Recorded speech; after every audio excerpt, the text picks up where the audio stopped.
Over at BangTheBook.com, lots of stuff coming your way every day. We got Parker Michaels' daily NHL picks, my college football power ratings. We'll have Danny Vorgs' NFL power ratings and model projections either tonight or tomorrow morning. Preview of the CJ Cup at Nine Bridges from James Mazzola. I just got my preview up for this weekend's NASCAR race, as well as this Friday night's UFC card in Boston. So busy morning for me here. A lot of stuff going on.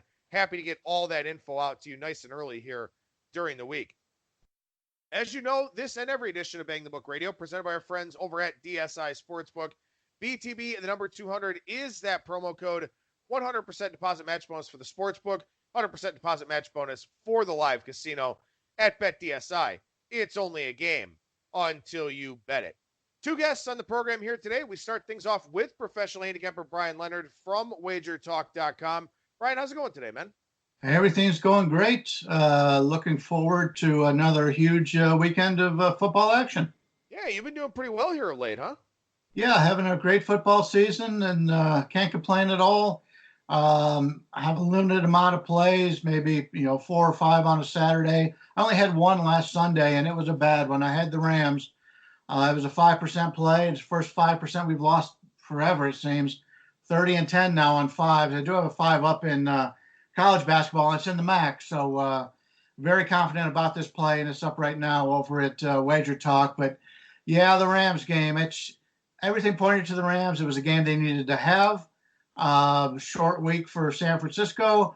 And, yeah, you can handicap the game as well as you possibly can. And if the team just doesn't show up or you were just playing wrong, which I obviously was in that one, you just got to realize that you're not going to win them all and, go to the next one. Just to clarify, 5% play this weekend on college football. You said college basketball, which is it's certainly understandable because we talked about this on yesterday's show a little bit. The NBA starts in less than a week, college basketball less than 3 weeks. So, hey, it makes sense you got basketball in the mind here. Yeah, it actually is. I was reading, our hometown team is the Cleveland Cavaliers, and reading every article I can on the Cavs. And I like the players they have, but I think they weren't very good defensively last year.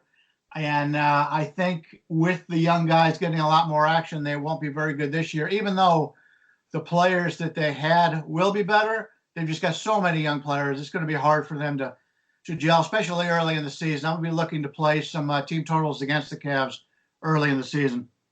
I'll admit, man, I know the NBA starts in 6 days, and we're starting to get some coverage of it over at BangTheBook.com. And I will be doing my situational article every week looking at spot plays. And really, for me, that's about all I do in the NBA is kind of look for some of those situational spots where it feels like we can get some edges. I mean, the immense amount of roster turnover in the NBA every offseason, there's a handful of new coaches again. It can be tough to, sort of keep in mind where these guys have gone, especially because all summer long now we're thinking of college football with all the games of the year lines, win totals, all that type of stuff. You and I are both baseball guys. It's tricky to know who went where in the NBA. So, how do you kind of do it early on in the season? Yeah, that is one of the hardest parts, and not just going to the places. And when a player changes teams, it changes the entire dynamic for the team and that player. In fact, it's not like in baseball where you've basically got 9 individual batters coming up to bat. In basketball, you've got a 5-man group that what you do has a direct effect on everybody else in the lineup. So you find a certain guys that are like a great, just a spot up shooter at the 3-point line. When LeBron plays, he likes to have those kind of guys. So if one of those guys is gone and they bring in a guy who drives a little bit more as opposed to a spot-up shooter, that's going to take away some of that player's, what he's good at.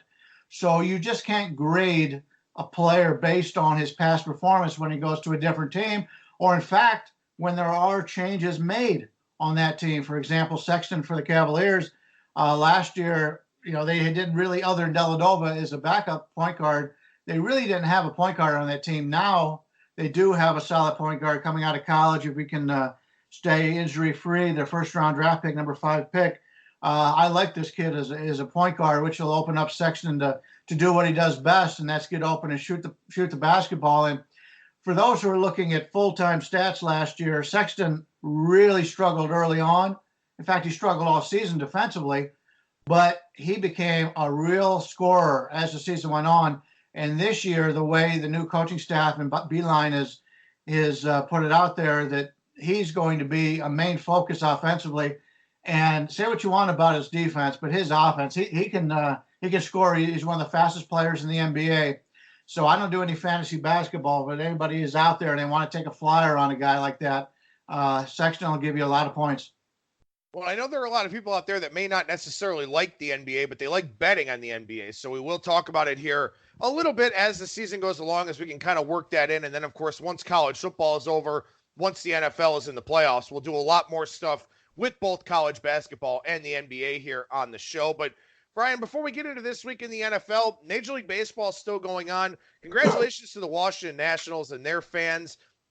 First time going to the World Series. Only the Seattle Mariners now, a team that has not made it to the World Series out of the 30 current franchises.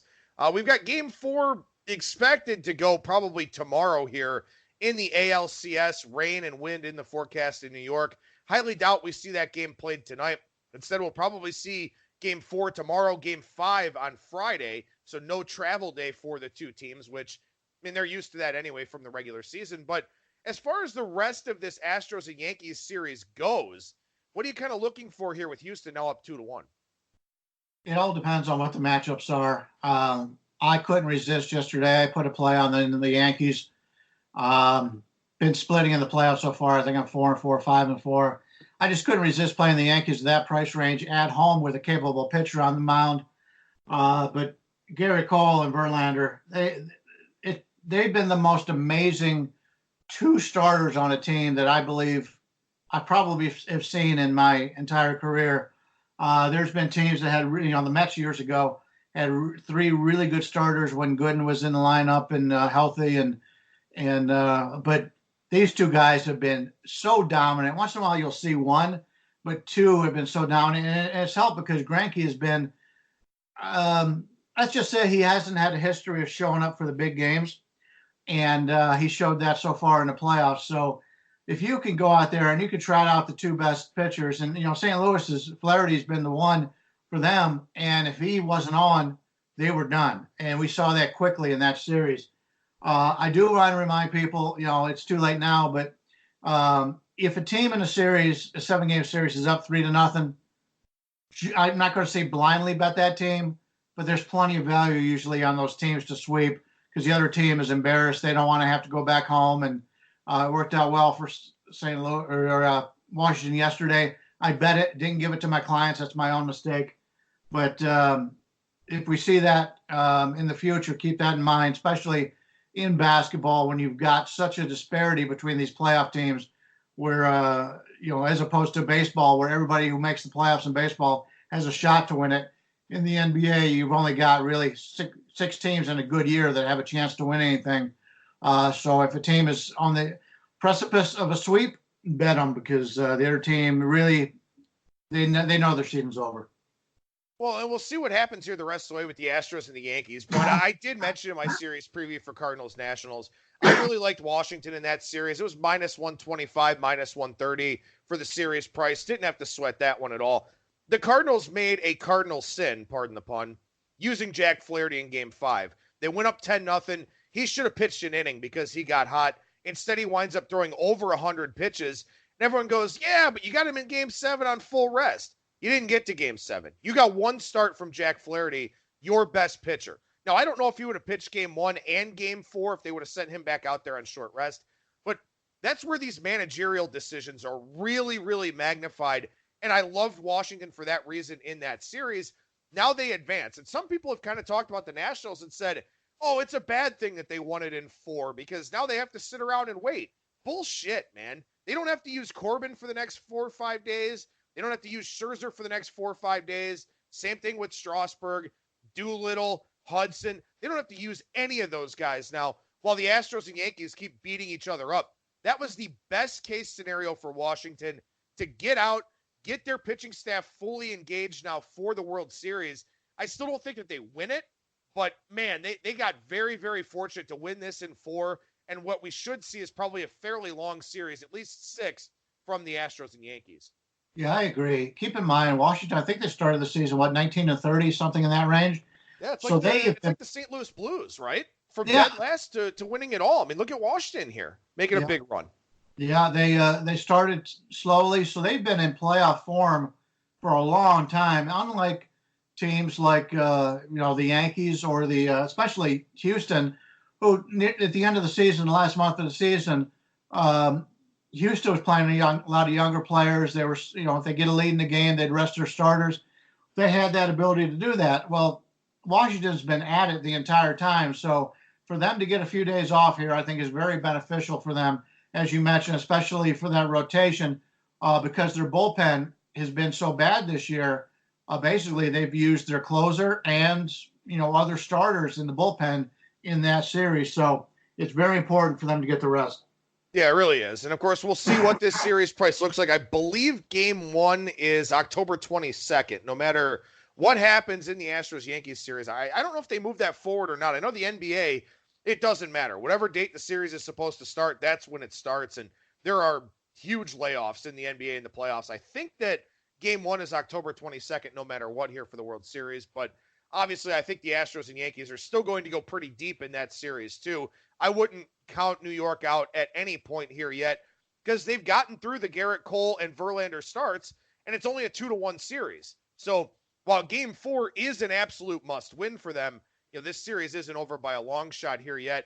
The one thing I will be kind of interested to see, Brian, I don't know if you have any insight on this or not, but I'll be intrigued to see how this World Series is lined. Obviously, Houston or New York a favorite. They'll have home field advantage no matter what as well.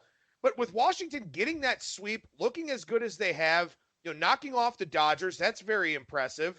And now all this rest for their starters, I kind of wonder if it leads to a little bit of a depressed series price on the AL teams, which would probably push me in that direction.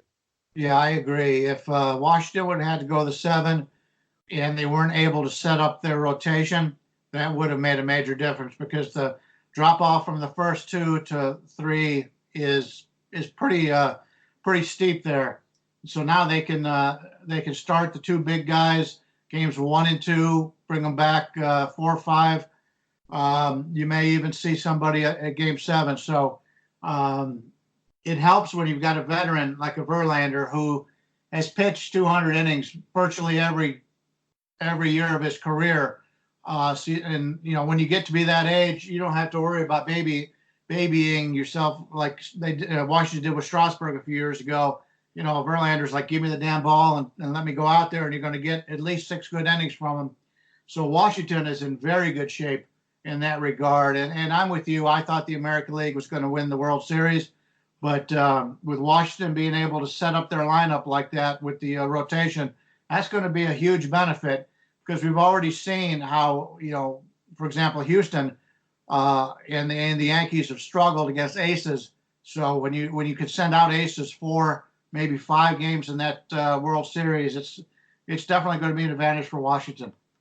And especially here for Washington, if you need to use a guy on 3 days rest, now you can do it because, those guys haven't had as big of a workload as Cole and Verlander are going to wind up with. And also here for Washington, Strasburg and Scherzer both right-handed. Houston, very right-handed heavy lineup. New York, pretty right-handed heavy lineup as well. So, we'll see. I mean, I think that Washington can make the World Series interesting. And again, I'm hoping for some Washington steam there to drive that price down a little bit because I do think ultimately Astros versus Yankees is actually the World Series, but, we'll see how the Nationals do wind up faring there, depending on how the rotation sets up, especially for Houston. If Cole and Verlander are needed again here in this series, and at least one of them probably will be, it'll be interesting to see how that whole thing sets up for the World Series. But as we transition over to the football side of things here, this portion of Bang the Book Radio presented by the Trends app, TRNDS, the mobile app available for iOS only. However, you can go to the website, trnds-sports.com, find a lot of good trends, and also you can run your own queries, and that's very important to do because if you're trying to find this information somewhere else, it's difficult, it's time-consuming, it can be frustrating to see how these teams do coming off of a loss, how they fare in certain weather conditions, under a specific spread range, after a bye. We've got the double bye in college football this year, every team getting 2 byes. We've got the byes going on in the NFL here as well. How do teams fare in those situations? You can find that using the Trends app or using the Trends website. What this app and what this website do is simplify access to powerful data. And again, you can self-source, find the trends that you want to find, and of course, you can share them from your mobile phone with people who you think are going to benefit from this as well. You can identify new betting angles. You can create your own views on the game. It's a very important product, something very, very useful for you. And in fact, if you want, you can get a free month of the app's premium subscription tier by being one of the first 100 users to sign up over at trendsports.com/bangthebook. Again, that's trnds-sports.com/bangthebook. And of course, you can check out the App Store if you're an iOS user. That's TRNDS, the Trends app. So, Brian, like I said, we'll transition over to the football side of things here now, and we'll start over on the college side. College football begins again tonight here with South Alabama and Troy. Troy up to a 17-point favorite now. I guess that means Caleb Barker is probably going to play in tonight's game. I do like South Alabama a little bit at the 17-point price. Any thoughts on tonight's game from you? No, and you're right. He is coming back. He's going to be playing in tonight's game. I made the line 16. Plenty of other games on the board where I think I have an advantage. So I'll be passing on that football game tonight and concentrate more on the rest of the weekend.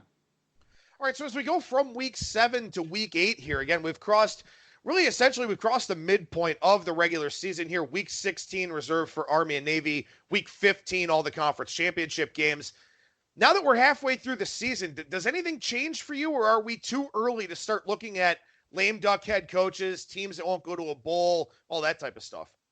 No, I don't have anything like that. At this point, I'm not making too many major adjustments. One thing I do want to point out, I haven't heard a lot of people talk about it, is when you have a first-year head coach in college football and you're coming off of a bye, those are probably the biggest advantage for those teams that you'll find in college football this time of the season, because obviously you got that extra week to mend up your injured players. But if you're a new coach, you didn't get a chance to put in everything you wanted earlier in the season. So having that bye week, you go back and chart it. Teams coming off the bye week with a first-year coach come out with a new lease on life, especially if they're off to a poor season start, and you can catch value on those. As for looking at power ratings and what we've done for power ratings, I have found, and it's kind of funny, if you don't make your own power ratings, you wouldn't know this, but the sports books at this point are just begging for action on the worst teams in college football. You look at teams like your Akrons, your UMass, your Connecticuts, just the teams that have been getting crushed all season long. Those teams right now, their spreads are probably 3 or 4 points higher than what they should be, and they're just begging for action on it. Now, the good part is we don't have to play against bad teams if we don't want to, but at least at this point, if you're into looking for value and you could find a favorite that is in a down spot that is playing one of those teams, you're getting tremendous value. Yeah, that's an excellent point. And this is also the point in time where, you've got teams that maybe struggled against an FCS opponent or maybe lost a game that they shouldn't have. They're still being penalized for it. So that's another thing you can keep an eye out for out there in the marketplace. I agree with you that, you look this week, Buffalo's too big of a favorite at Akron. You mentioned UConn. They were too big of a home dog against Houston. We're seeing both of those lines move a little bit. Again, it's a very tough bet to make, and certainly something where you kind of question that team's motivation level the rest of the way. But yeah, from a line value standpoint, it's definitely out there. And, it's also one of those things too, where you want to go through and look at the ATS standings here, where teams that are, 5-1, 6-0, 5-2, stuff like that against the spread, those are teams you probably want to look to go against too, because there's definite inflation in the marketplace. I mean, I look at a game like Friday, for example, with Ohio State and Northwestern. I don't think I can take Northwestern, but my line's only in the 23 range for that game. Ohio State's just been so good, and Northwestern's offense has been so bad. That line looks inflated by a few points. It definitely is. My line is 24, and anytime I have a differential, I put a little check mark next to it. But then I went in to start handicapping the game, and we know how explosive Ohio State is. Northwestern is probably the least explosive offense in the league. So, a lot of people will say that their power ratings are gold, but when I look at my power ratings, it's a beginning point for me, and then you have to handicap the game from there. And it's clear that it's not a good matchup for Northwestern against Ohio State. It would be tough for me to see Northwestern getting more than 10 points in this game, and that may be a stretch. So if they fall behind early, which you would expect, and have to pass the ball a little bit, playing right into the hands of Ohio State, it could get ugly in a hurry. Yeah, I did a video for this game over on our Bang the Book YouTube page, and that was kind of my thought too. Maybe looking at Ohio State first half, trying to put this thing away with Wisconsin on deck, Northwestern team total under, something like that. Finding creative ways to try and extract as much value as you can from some of these games. And, also too, we're going to get some games like this the rest of the way. I would rather take a team that's got a decent offense in a big underdog role like this, as opposed to hoping Northwestern can slow down Ohio State. Give me a team that has a chance of moving the football, as opposed to a team that's hoping to just kind of hold on. Yeah, I agree. If you've got a team that has the ability to move the football, they're never out of the game. But if you have a team that struggles to move the football and the defense, is obviously overwhelmed early, you're putting the team in a position where they just don't excel. So that's something you always got to take a look at and try to figure out how you think the game is going to be played. Now, if the Northwestern defense just comes out and plays terrific, and that's the best part of their team is their defense, then they're in this game all the way through. But if they fall behind early, it could get really ugly. Although Ohio State with Wisconsin on deck may end up pulling some starters, but still, Ohio State recruits as good as anybody, and the guys sitting on the bench will be able to pick up where the starters leave off.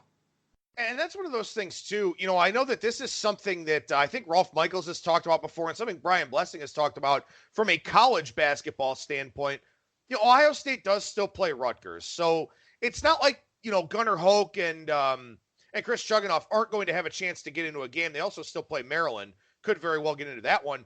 But when the backups and the bench guys and the walk-ons and the water boys get a chance to play in college basketball, they're going to go out there and chuck. They're going to go out there and play as if, their hair's on fire. I would think for Ohio State here in a spot like this, too, two senior quarterbacks, you don't know what's going to happen the rest of the way. They played three, essentially top 15 teams in Wisconsin, Penn State, Michigan. They may go out there and run their offense in the second half with those senior transfer quarterbacks in Chuganoff and Hoke. So, excuse me. So keep that in mind over the rest of the season here where, some of these teams may empty the bench in the second half in a look-ahead spot, but also they may give those guys a chance to go out there and play. So don't just assume it's a stone-cold, dead nut under in the second half or anything like that, because it may not be. That's true. The only time I tend to look to play an under is if a team is throwing a shutout. The bench players want to preserve the shutout, so it's a different situation. But if it's not a shutout coming out of the half, you have to take that into consideration. All right, so as you look at a few games here on the college football side, hopefully this isn't your premium in the MAC. If it is, we can pivot to a different game. But Kent State and Ohio here, game 345, 346. Ohio a 7.5-point favorite here in this game. Total of 61. Total's gone up from 59.5. If this isn't your premium game for this weekend, what are your thoughts on it? Yeah, we were talking about earlier about your power ratings just being a base. My power rating in this game has Ohio minus 10. That said, when I take a look at the strength of schedule between these two and how Kent and Ohio have played, the game obviously makes a lot of sense for being a lower number. From a game grade standpoint, Kent State is a 77.8, whereas Ohio is 76.2, which is a 1.6, which is good. But take a look at the teams that they have played. You see Kent State has played Arizona State on the road, Auburn on the road, Wisconsin on the road. The only problem is this is their third straight road game, although last week they played at Akron, 17 miles away, I believe. So that's not really a true road game. You know, they were back and forth on a bus. But, you know, they played some really good teams. When you take a look at Ohio U, their toughest teams have been Pittsburgh, Marshall, and Louisiana. So for Ohio to have lesser game grades against a much easier schedule tells me that Kent in this game has a real chance. My power rating says 10. Currently it's 7.5. But I would, if I would play this game, which I won't, I would have to lean towards Kent as long as I'm getting that hook on the 7. Yeah, you and I are in the same spot here. Both of us with the game power rated at 10. Both of us with a little bit of a lean towards the Kent State side. And you know, I was a little bit surprised to see a lot of 7.5s pop back up on this game. But again, if our number is 10, I imagine a lot of people out there in the 9, 10, 11 range, something like that. So why the hook is back on this game. But I see two programs going in different directions. I see Kent State on the rise. I see Ohio on the decline. And Ohio's defense this year has been abominable. I mean, this is a defense that's usually very good year in and year out. They've got one player on offense in Nathan Rourke who does basically everything for them. They're not stopping anybody. So even though my power rating is 10 here, I've already taken Kent State plus 7.5. And I do think that they've got a very live chance at winning this game outright in Athens. I agree. The MAC, and I said it all season long, the MAC is really down this year. Ohio was expected to run away with that division. I don't know if it was complacency in the offseason by reading the press and knowing that you were by far the best team in that division, but they just have not played well this year, which is really strange because they've got one of the better coaches, at least the most experienced coach in the league. And yeah, it's been a definitely down year for Ohio U. It's been a down year for the MAC in general, as you mentioned, and I've found almost week after week that I've got some sort of power ratings overlay on at least two of these games in the MAC because I guess overall, I just don't know how to really rate these teams because the usual class of the conference is down. I mean, we saw Toledo lose last week as a 26-point favorite at Bowling Green. Ohio is struggling mightily. Ball State's been playing really well. I don't know what Northern Illinois is, and it's week 8 of the season. Every week I've got an overlay or two on this conference, and it makes me wonder if something's wrong with me, but I think it's just something wrong with these teams. Yeah, definitely. We saw it before the season started. I still don't know who the best team in this conference is, and I can't wait to bet against these teams once they get to a bowl game.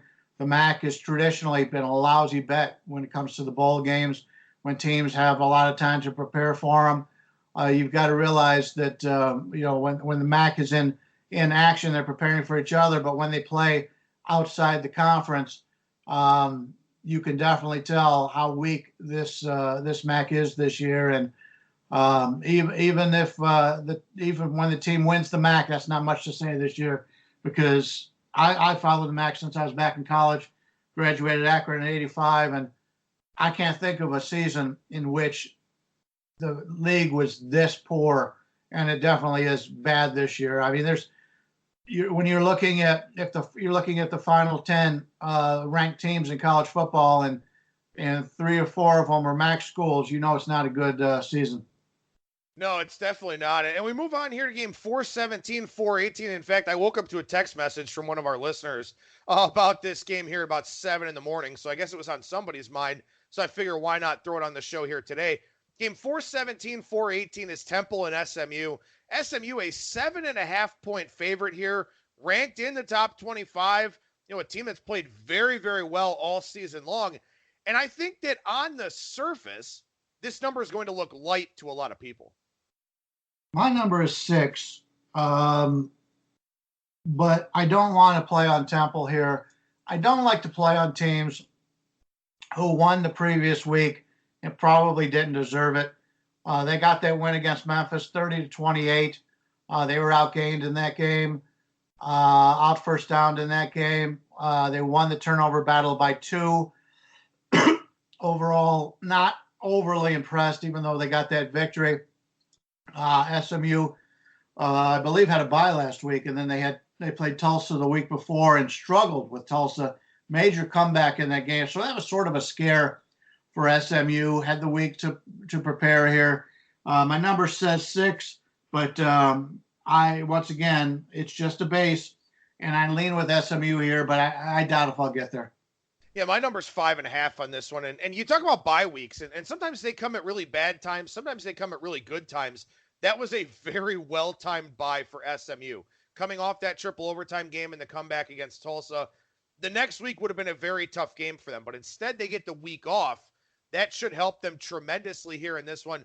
If I had to play it, if I was in a spread pool or something like that, I'd probably take SMU minus 7.5, even though it goes against my numbers.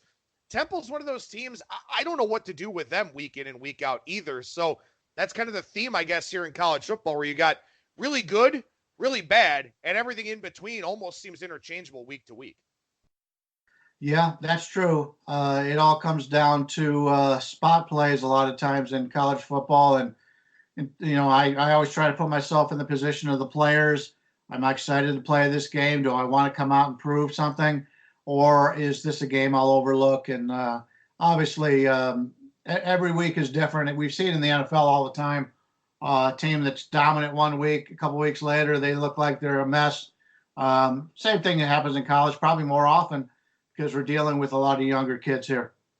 All right, so I'm curious to get your thoughts on this game here. Game 421, 422, Michigan and Penn State. If you have a Penn State ticket from the summer, congratulations, because Penn State was a 4.5 or 5-point home underdog in this game. So a 2-touchdown swing, essentially, based on what we've seen here so far this season with these two teams. Late game, primetime, ABC kickoff, big handle coming. Penn State up to a 9-point favorite. I made this line 9. I also feel that Penn State is off of a game that they didn't deserve to win. They win that game against Iowa 17-12. Took advantage of a +2 turnover advantage. They were outgained by 62 yards, out first down. So that game could have gone either way. You take a look at Michigan, and a lot of people are still basing Michigan on the first 3 games against Middle Tennessee, Army, and Wisconsin.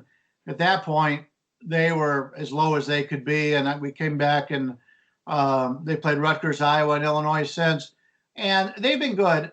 They've been much better. They still aren't to the point where we expected them to be on the season. The run defense has still been very good. They're only allowing 3 yards a carry on the ground, so the run defense has probably been the best part of this Michigan team. But Michigan is still down on the season in turnovers. They've only won the turnover battle once all season, and that was in that Iowa game that they probably didn't deserve. They were +3 in that Iowa game and win by 7. That's pretty telling. Also telling that Michigan is supposed to be a physical team, and so far they've played the likes of Middle Tennessee, Army, and Rutgers, and didn't have a turnover advantage in any of those games. That to me tells you all you need to know about this Michigan team. It's not when you're normally talking Michigan, you're talking physical defense, a team that controls the ball and doesn't turn the ball over. Well, that's just opposite of what Michigan has been this year. Penn State, on the other hand, they've only had one game all year, the Purdue game, in which they lost the turnover battle. They lost that by 2, and they still won by 28. So that tells me that Penn State is clearly the better team here. And when you look at the Penn State games on the season, the only 2 games where they were below par was that 45-13 win over Buffalo. They were actually outgained in that game. And then when they played Pittsburgh and won that game 17-10, they were also slightly outgained in that game. But the other games they played, especially when they played Maryland and crushed Maryland, that was very impressive. The Purdue win was very impressive. Last week against Iowa, played a good game. Like I said, it could have been a coin flip game, but they got out of there with the win. Penn State was one of those teams coming into the season. You either loved them or hated them. The loving Penn State people are having a good season right now. Yeah, they really are. My line here is only 7, but I can't trust Michigan. I don't think Penn State's as good as this line would suggest, but at the same time, Michigan, okay, fine. Getting right against Illinois and Rutgers is, it is what it is. Go out there and play against a better team or a team at least on your level. Then we'll see what this team actually has. Hey, the one thing that will be really interesting here is if Michigan loses and fails to cover the number, what happens with that look-ahead line against Ohio State Thanksgiving weekend. It's going to keep going up, and it's already double digits. So that's what I'm kind of interested to look at here for this one. Again, like you mentioned earlier on in the segment, a lot of other games on the board, so that's one that I don't have to be too interested in. I do want to spend a couple of minutes here on some NFL games real quick, Brian, and let's start with game 457, 458, Minnesota and Detroit. Small flipped favorite scenario here. Detroit was -1, Minnesota -1, -1.5 now. Any thoughts on this game? Not really. I haven't done a lot in the NFL this week as I concentrate on whatever is closest for my clients to be interested in, which is the college football. Minnesota really has got all the talent in the world, but we've talked about them when they play a winning team. Last week against Philadelphia, they looked really good. They took advantage of the Philadelphia secondary, and that's what you've got to do when you've got two outstanding receivers that Minnesota has. I did not watch that game on I believe it was Monday night with excuse me, Detroit and Green Bay. I was working on basketball, but I think the line's probably, in my opinion, it's probably about where it is. Matt Patricia has gotten a lot of grief since he's been the head coach in Detroit, but the guy covers against the spread. I believe he's at 60%. So he's done pretty well with the Lions. So, they're off of a couple of tough losses to Kansas City and Green Bay. I guess I would lean a little bit with Detroit here, but not enough to make a selection. Yeah, I think it's tough, especially coming off the Monday Night Football game. The narrative, of course, being that the Lions were robbed by the referees, and quite frankly, maybe they were, but still a tough game here. Back-to-back division games on a short week. Definitely a tough spot for Detroit. So you mentioned that you're kind of looking at things that are coming closer here. So we'll roll back a little bit on the card. The Thursday night game, Kansas City and Denver, 303, 304. Kansas City now down to a field goal favorite. Any thoughts on this one? I'm looking to play Kansas City here, but it all comes down to the injury list. I don't know if I trust Denver at home. You take a look at the teams they played.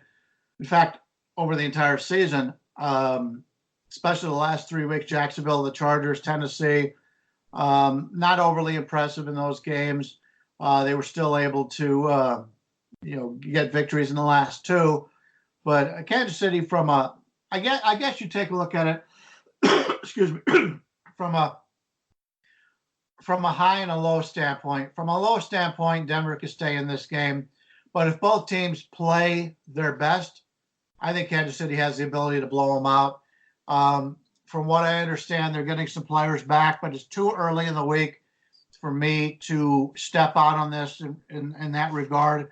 I'll read more on it today and tomorrow. But if Kansas City could get some of those players back that they've had injured, Kansas City's the side I prefer here. Denver's not a team that I trust if they fall behind in this game, that they could come back and match points. And that's always a concern. It's similar to what we talked about with the Northwestern. If it's a close game early on, I think they're in the game all the way. It's probably a better game for me to use some live betting on and take a look at it from that way. But I'm probably going to pass him in playing this before the games go off. Bryan Leonard, professional handicapper over at wagertalk.com. What's going on over there right now, man? Like I said, I've got that 5% play up there right now, 30 and 10 on our 5-star releases. I'm very, very, let's just say I don't put out a lot of 5% releases. So when I do, it's a quality play. The lines move slightly on this so far. But still plenty of value here on our 5% play. It's in the MAC. And as I said, I'm a 1985 Akron graduate. Follow the MAC very closely. So if anybody's interested in that, you can pick that up with a 150% guarantee over there. If it doesn't cover your number, you get 150% of what you paid for it back into your account. So that's always a benefit that nobody else out there does. Over at Wager Talk, we do that. Going in to do videos tonight. I'm doing Sports Grid tonight for 2 hours, a live betting show on the internet and some various stations. XUMO.com, I believe, is one of them. We're going to be on Pluto. We're going to be on Sling, So that's building up. But right now, just a full day. This is my busiest day of the week. There you go. You can follow Bryan on Twitter at BLeonardSports. And, of course, check out Bryan Leonard's work at WagerTalk.com as well. Bryan, appreciate the time as always, sir. Thank you so much for joining me. We'll talk to you again next week. Great. Good talking to you, and everybody have a nice winning week.